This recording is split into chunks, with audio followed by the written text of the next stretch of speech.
Hello! Okay, ang gagawin natin today, full face care line. Sa eyes muna tayo. I will be using, meron akong tatlong palette dito guys. I Love Careline na makeup set number 2. So ito yung itsura niya. Ito yata yung luma. Hello Beautiful 12 Shades Eyeshadow Palette. So, ayan naman yung itsura niya. I think ito yung gagamitin ko. And then, yung last one is yung may kasamang blush. Careline Hello Sweetie. So, may Hello Sweetie, merong Hello Beautiful. Ayan. Medyo natuwa ako sa kanya kasi pigmented siya. Ayan. This one is brown. And then, yung black.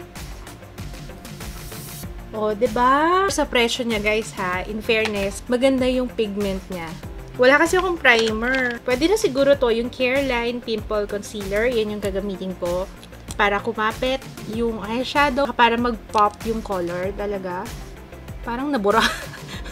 May nangyari ba? Naku, eyelids pa lang. Parang feeling ko wala namang coverage. Are. Puro shimmer to, guys. I need something para sa aking crease.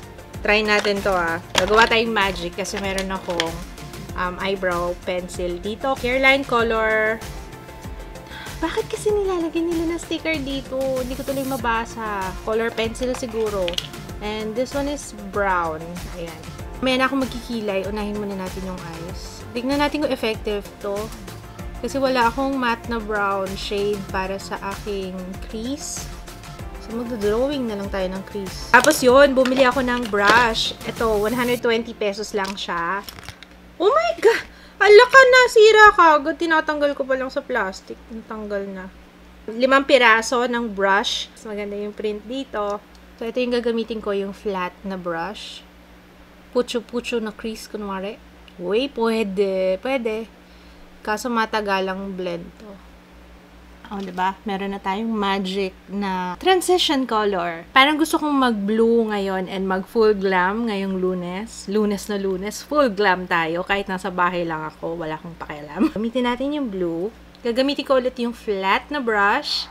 Ilalagay ko siya sa outer and inner corners ng aking eyes. Kahit hindi ko na binasa yung brush, maganda yung color payoff. Kaso ang daming fallouts. So, buti na lang, nilast natin yung base. Ayan guys, nilagay ko muna siya dun sa outer and inner corners ng aking eyes. Ang gagawin natin is halo. Wow! May halo si ating. Aga-aga, naka-blue na eyeshadow. Anong oras na ba? Mag-alas 9 pa lang ng umaga. Ready na ako para mamayang gabi. Try kong pang blend yung sponge applicator, ha? Tingnan natin kung mabablend out siya. Ay, napablend naman siya. Oy, pwede. Ayan, this one. Brownish silver. So, kukuha ako ng... Ito na lang gagamitin ko yung nasa kabila. Looks nice. Linisin lang natin siya. Kuha tayo ng wipes kasi makalat yung eyeshadow. Ano yung natira doon sa brush kanina, doon sa blue, maglalagay tayo ng konti doon sa lower lashes or sa lower lash line para smoked out effect siya. Gamitin na rin natin tong black. Konting-konti lang. Flat naman yung brush, so pwede na to para dito sa lower lash line. Kailangan ko mag-false eyelashes dito sa aking look na ginawa. Magdagdag pa tayo ng kulay. I'm gonna use yung brown dito. Kuha tayo ng brush. Ang hirap. Wala tayong masyadong pagpilian na brush. Ito yung isang brush na para sa lipstick sana. Pero wala na kasing iba eh.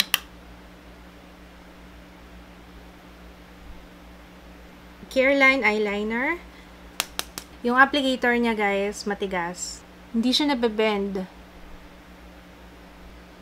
Okay yung eyeliner sa akin, although medyo matagal siyang matuyo. Pero, very black naman siya. Mascara, walang pangalan. Ganun lang. Careline mascara siya. Yung yellow na nasa tube. Pag-false eyelashes ako guys, ha? Kailangan kasi sayang yung full glam natin. Pero ito-test muna natin tong mascara if okay. Maganda yung brush niya. So, kinumpare ko to, yung bago nila at saka yung lumang palette. Ibang-iba yung color payoff nilang dalawa. Very subtle lang siya. Itong isa, much more pigmented. So, compare ako ng dalawang color, ha? From this palette and then dun sa luma. This one. Diba? Almost the same lang sila. Pero ito yung sa bagong palette, ito yung sa luma, na halos hindi mo makita. Diba? Ito yung sa bago. So, yung bago nilang palette, mas okay na okay. Maganda yung color payoff. Diba, no? As you can see sa aking eyeshadow, hindi mo akalain na hairline tong ginamit ko. Okay, so naglagay na ako ng lashes kasi kailangan yan dahil ang aking look is full glam. Mag-foundation na tayo. Let's use Careline Oil Control Liquid Makeup. Ang kinuha kong shade is Natural. Tingnan natin.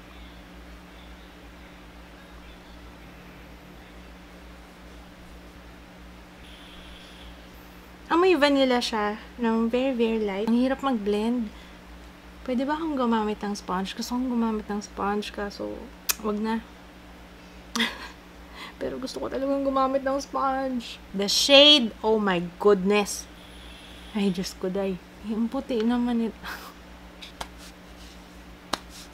It has very, very light coverage. Yung shade niya, very, very light din. Tingnan niyo naman yung balikat ko sa face ko. Natural na ba to? Yung totoo. Next, isa-set natin siya. I will use Careline Oil Control Face Powder Chestnut. Ayan. Gagamitin ko yung brush. Dapat to para sa blush on, pero powder muna. Yung powder mo Tender Care. Oil control tong powder. Yung liquid makeup din. Oil control siya. Let's see. Pero nung in-apply ko siya kanina, malagkit eh. Nung nag-set, nabawasan yung lagkit, pero meron pa rin. Okay, gawin na natin yung kilay ko kasi ang sagwa ng itsura ko ng walang kilay. Buti na lang may kasama siyang brush. Although meron namang brush dun sa kinuha ko na set. Actually, ito yung natanggal eh. Pwedeng ito yung gamitin nyo, pwede ito. Pero mas sanay ako sa ganito. Creamy yung pencil, so madali siyang i-apply. Yung brush na medyo matigas, so ingat kayo, parang steel brush ito. Pero yung color is okay. May hint ng reddish tone, pero hindi naman ganun kapula. So, tolerable para sa akin. Isa pang problema ko, wala akong pang-contour. Sa kulay nitong foundation ko, kailangan ko man lang kahit bronzer dahil tingnan nyo naman, ang puti. Wala akong magamit kahit dun sa eyeshadow kasi lahat ng eyeshadow shimmer. But hindi sila naglalagay ng matte. Mag-magic tayo. Gamitin ulit natin tong eyebrow pencil dahil wala na akong ibang choice. Unahin natin yung sa nose ha, para magkaroon ako ng ilong. Bahala na.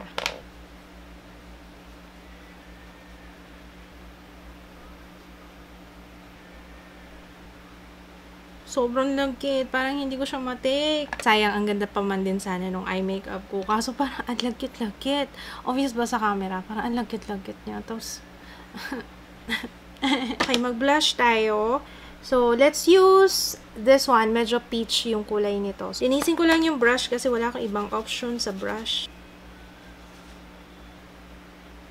Meron dito yung lightest shade. Ayan, yung white na shimmer. Gamitin natin siyang pang-highlight ng aking nose. Let's see. Oh, pwede. I have 6 shades nung kanilang Careline Liquid Lippy. Let's watch. So, we have Maple, Chocolate Cherry, Tutti Frutti, Apple Pie, Strawberry Smoothie, Dragon Fruit. I think, ang gagamitin ko dito is yung Dragon Fruit. Yung Maple sana, kaso feeling ko masyado siyang light para sa akin. Di ba, light naman yung foundation ko. Nagpipink na yung face ko. Ano nangyayari? So, let's use yung Dragon Fruit. Hindi siya matte liquid lipstick.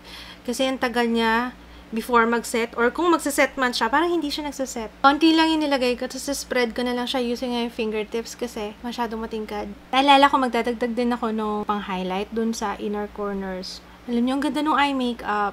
Parang na-mess up lang dahil sa foundation. Pinatungan ko to ng apple pie. Parang masyadong ma-pink kasi yung ginamit ko na dragon fruit. Alam nyo guys, parang patagal ng patagal. Lalo siyang pumuputi, tapos nagiging pink na siya sa mukha ko. Ano ba nangyayari? Tapos ang lagkit.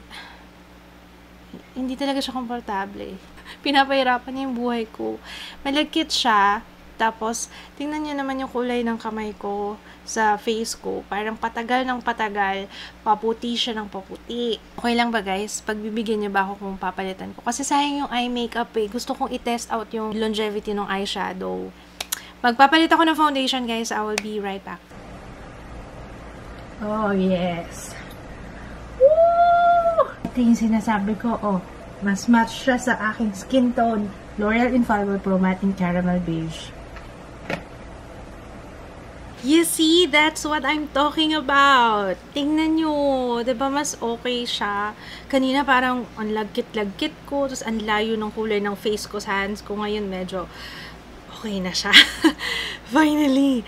Pero yun pa rin yung ginamit ko sa pang-highlight sa nose, yung eyeshadow pa rin. Yung sa lips, pinalitan ko na naman. Nilagyan ko ng maple. And you know what, talagang hindi ko siya nagustuhan. Masyadong matitingkad yung kulay. At saka patchy siya sa lips. Magpapalit din ako ng kulay. Kasi lalabas ako. Ayoko lumabas ng ganito. Wait lang, kukuha ko ng lipstick. Ano yung gamitin ko? Ayan. I think this one is much better. I'm using yung L'Oreal na Nature's Blush. L'Oreal Color Rich. Lalabas kasi ako, kaya yun. Tinanggal ko na rin pala yung contact lens ko kasi nalagyan ng powder, masakit. Diba yung eyeshadow, Carrie Bells? Okay, maganda siya. Hindi ko ina-expect na magiging maganda yung eyeshadow ng Careline. Yun na lang itetest natin, yung kilay at saka yung sa eyeshadow. Yung foundation, yung concealer. Basta yung sa base makeup, ligwak talaga sila. Pero, yung eyeshadow, guys, I'm impressed, Careline. I'm impressed. It's 9:24 AM and babalik ako mamaya for an update. It's now 3:30 PM. Hindi naman siya nagbago. Pansin ko lang, merong part na parang nagbuo-buo yung blue. Pag tinignan siya ng malapitan lang, hindi pa tayo gumamit ng primer niyan. So, I really like this eyeshadow. Na-impress ako. Hindi ko ina-expect na magiging maganda yung kalalabasan. Maganda yung color payoff ng eyeshadows na to. Sorry, magla-last update na pala ako kasi gusto ko na maligo. Dahil galing kami sa labas, tapos ma-traffic, tapos mainit. Kami nag-pedicab lang kami. So, yung usok kumapit sa amin. So, kailangan ko maligo talaga. So, huwag niyong i-smallin itong mga palettes na to. Kahit na maliit siya, mukha siyang laruan.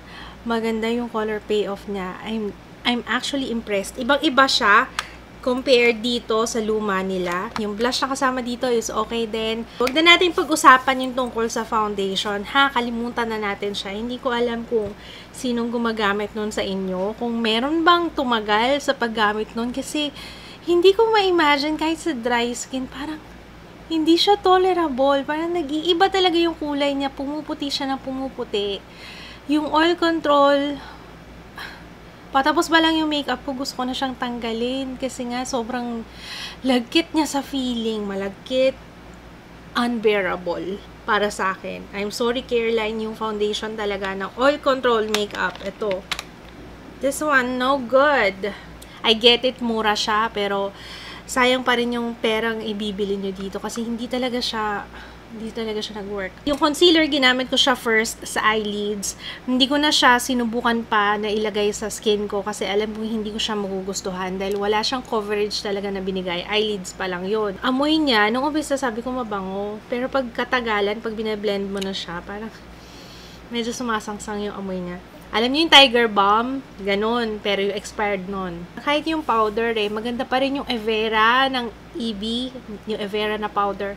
That's really good. Maganda yung pangkilay nila for the price na 65 pesos. Para siyang yung paborito kong EB Advanced na Perfect Eyebrow. Brushes okay lang. Okay to para sa beginners. Pero 120, pwede na. Pwede na. Pero meron kayong mabibiling mga ganito sa Divisoria. Isang set, mas mura. So, hindi. Medyo mahal ng konti, pero at least magagamit mo lahat. Ito kasi isa or dalawa lang yung magagamit ko dito. Yung mascara, medyo matigas siya. Napansin ko kanina habang hinihintay ko siyang matuyo, dumidikit yung lashes ko, yung upper lashes and yung lower lashes. Okay lang siya na mascara. Hindi masyadong na-volumized yung aking lashes. Carry Boom Boom na mascara lang siya. Ano pa ba? Eyeliner! Okay, yung eyeliner, guys, is I'd say, nagulat ako doon sa eyeliner. Medyo mahirap lang yung applicator. Namumula talaga yung mata ko. Medyo mahirap lang yung applicator kasi matigas siya. Hindi siya nabebend. So, pag nag-a-apply ka, medyo magsastruggle ka doon. Longevity, okay naman siya. For 7 hours straight, yeah, okay naman siya sa akin. Can't complain. It's black and it's mura lang. Yung lipstick, doon nag-iiwan siya ng stain. Pero na-emphasize na yung dryness ng lips ko. Sobrang titingkad ng kulay, hindi siya wearable para sa akin. Siguro sa mga mapuputi, okay yan. Yung color selection niya almost close sa isa't isa. Lahat sila matingkad, parang ganon. Isa pa yon, yung consistency niya hindi ko gusto kasi hindi siya even. Pag in-apply mo, parang patchy. Tapos may part na nagbubuo-buo ng konti. Pero, tapos hindi siya nagsaset. So, ginawa ko siya parang lip tint para lang tulungan ko siyang mag-set and kumapit sa lips ko. The best talaga dito guys na I think you will love. Try niyo yung eyeshadow ng Careline ngayon. Maganda yung bago nilang formula.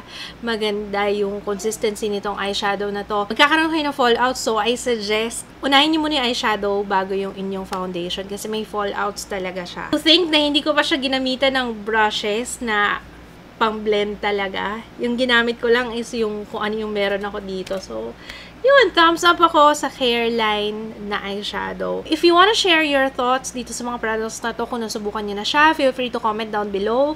Maraming salamat guys sa panonood. Thumbs up kung nakatulong to. Kung meron kayong request ng i-full face first impressions natin, comment kayo sa baba. Maraming salamat. See you again on my next one. Bye!